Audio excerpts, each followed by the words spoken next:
신앙 고백하심으로 새벽기도 시작하겠습니다. 나는 전능하신 아버지 하나님 천지의 창조주를 믿습니다. 나는 그의 유일하신 아들 우리 주 예수 그리스도를 믿습니다. 그는 성령으로 잉태되어 동정녀 마리아에게서 나시고 본디오 빌라도에게 고난을 받아 십자가에 못 박혀 죽으시고 장사된 지 사흘 만에 죽은 자 가운데서 다시 살아나셨으며 하늘에 오르시어 전능하신 아버지 하나님 우편에 앉아 계시다가 거기로부터 살아있는 자와 죽은 자를 심판하러 오십니다. 나는 성령을 믿으며 거룩한 공교회와 성도의 교제와 죄를 용서받은 것과 몸의 부활과 영생을 믿습니다. 아멘. 이 시간에 하나님의 말씀 사도행전 11장 18절 한 절 봉독에 올리겠습니다. 그들이 이 말을 듣고 잠잠하여 하나님께 영광을 돌려 이르되 그러면 하나님께서 이방인에게도 생명 얻는 회개를 주셨도다 하니라. 아멘. 이 성경 가운데서 이렇게 생명을 얻는 회개다 이런 말을 쓴 곳은 그렇게 없습니다. 특별히 이제 이 내용을 말하게 된 동기는 어디에 있냐면 이제 사도행전 10장에 보면은 이방인, 로마 군인, 장교, 백부장이죠. 이 백부장이 이스라엘 땅에 와가지고 유대인들의 하나님을 믿었어요.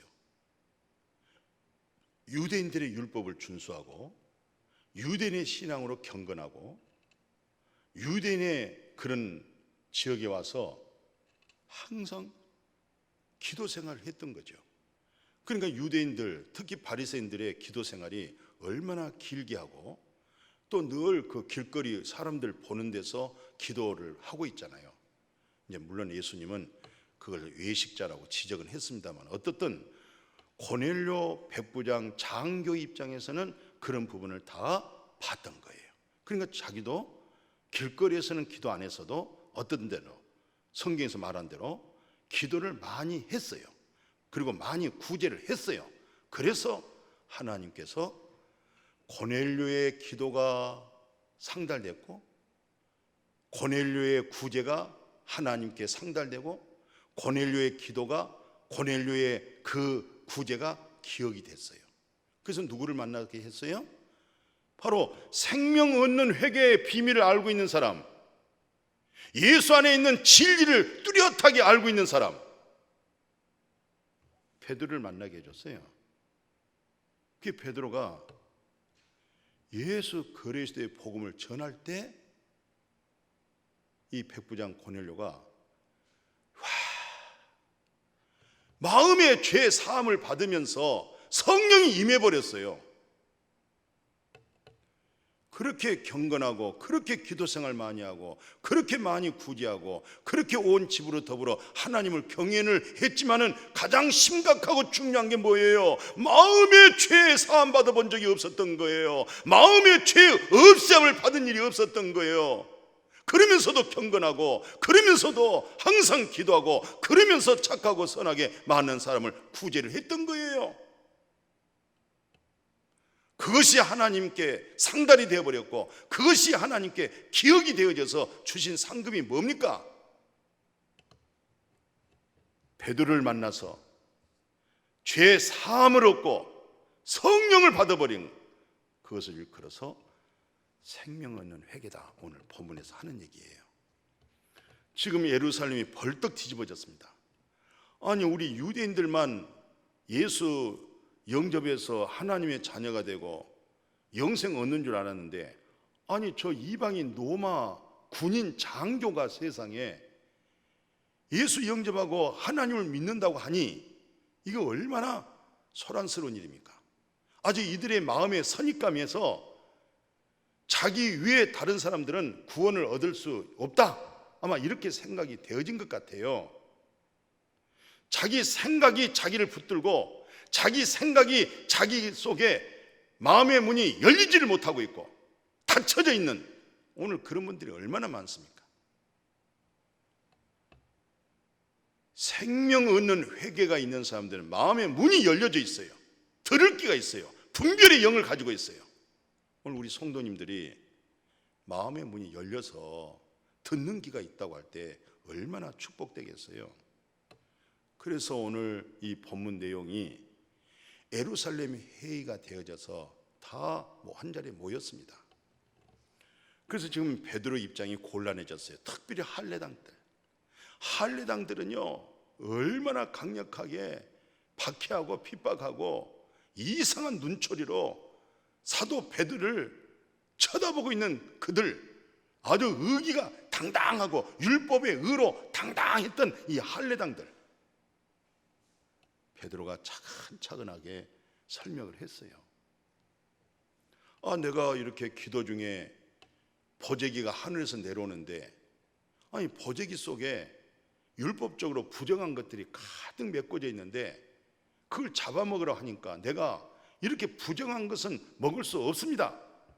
한 번, 두 번, 세 번까지 했는데 자꾸 하나님이 뭐라냐면 내가 깨끗하게 했다. 내가 그 부정을 완전히 소멸시켰다 하는 얘기예요. 내가 하는 얘기예요. 성경에서는 내가 깨끗하게 했는데 네가 왜 부정하다고 하느냐. 하나님이 깨끗하게 하는구나. 하나님이 의롭게 하구나. 하나님이 정결케 하시구나. 그러고 나서 노크 소리를 듣고 바로 고넬료가 사람을 보내가지고 고넬료에게 설교했는데, 이 고넬료가 베드로 사도의 설교 듣다가 그대로 죄 사함을 받고 선물로 성령을 받아버렸어요. 이 있었던 사건 그대로 지금 베드로가 첫 예루살렘 회의 중에서 이 말씀을 했던 거예요. 아니 우리가 오순절 다락방에 성령 받을 때 우리가 뭐 해서 우리가 성령을 받느냐. 하나님이 약속한 것을 믿고 있었더니 성령이 우리에게 강림했지 않느냐. 그런데 내가 말씀을 전하는데 이들에게 성령이 임했는데 내가 어떻게 하나님이 하시는 일을 맡겠느냐. 우리가 성령 받을 때하고 동일하더라. 그 설명을 했더니 이 사람들이 말씀을 듣고 잠잠해지면서 이구동성으로 그러면 그들도 생명 얻는 회개가 있었구나. 우리는 그동안 예수님이 회개하라, 천국이 가까이 왔다, 회개하라, 그리고 복음을 믿어라, 하나님의 나라가 왔다, 이제 그런 설교가 있었잖아요. 그러니까 진정한 회개는 하나님의 나라로 옮겨지는 것, 참된 회개는 인본주의가 신본주의로 바뀌어지는 것, 참된 회개는 우리 육신의 빵으로 떡으로만 사는 이 육신의 이 생명, 원어로 비오스 생명이 나는 부활이요 나는 생명이다. 나를 믿는 자는 죽어도 살고 살아서 믿으면 그 생명은 안 죽는다. 예수 그리스도로 생명 얻는 회개구나. 우리가 회개하고 예수 이름으로 세례 받을 때 죄 사함을 받는 거, 거기서 성령을 선물로 받는 거.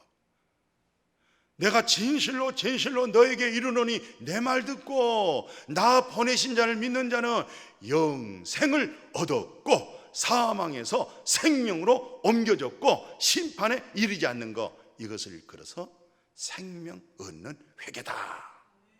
이게 바로 중생의 체험, 성령의 새롭게 하심, 이런 믿음으로 여러분들 제가 항상 이복으로 살아갈 수 있기를 주님의 이름으로 축복합니다. 아멘. 거룩하신 아버지, 오늘 참 베드로가 고넬료에게 예수 그리스도를 소개할 때에 이 고넬료 마음에서 죄 사함을 받아버리고 성령을 선물로 받아버렸습니다. 유대인들의 생각은 용납할 수가 없습니다. 이해할 수가 없습니다. 그런데 베드로의 사역에서 나타나는 사건입니다. 차근차근하게 설명했더니 그들이 처음에는 오해하고 이해하지 못하고 사도 베드로의 잘못된 신앙이라고 생각했던 마음들이 다 같은 한 가지 마음이, 그렇다고 하면 생명 얻는 회개가 있었구나. 오늘 우리가 늘 회개한다는데 생명 얻는 회개는 일생에서 딱 한 번입니다. 평생 우리가 이 세상 살아나갈 때 딱 한 번 이례적인 것, 그러면서도 영원한 것, 그러면서도 영원히 유효하는 것, 생명 얻는 회개 이후에 고린도전서 요한일서 1장 8절 9절 진리가 우리 속에 있기 때문에 진리에 합당하지 못한 거 우리가 고백할 줄 알고, 자백할 줄 알고, 토설할 줄 알고, 회개할 줄 알고, 그것은 결국 예수 그리스도에게 옮겨지고 그리스도 예수로 회복하고 예수 그리스도의 참된 성품된 인격으로 회복하는 그런 믿음 위에 세워지는 우리 모두가 되게 하여 주옵소서. 예수님의 이름으로 축복하고 기도드렸습니다. 아멘.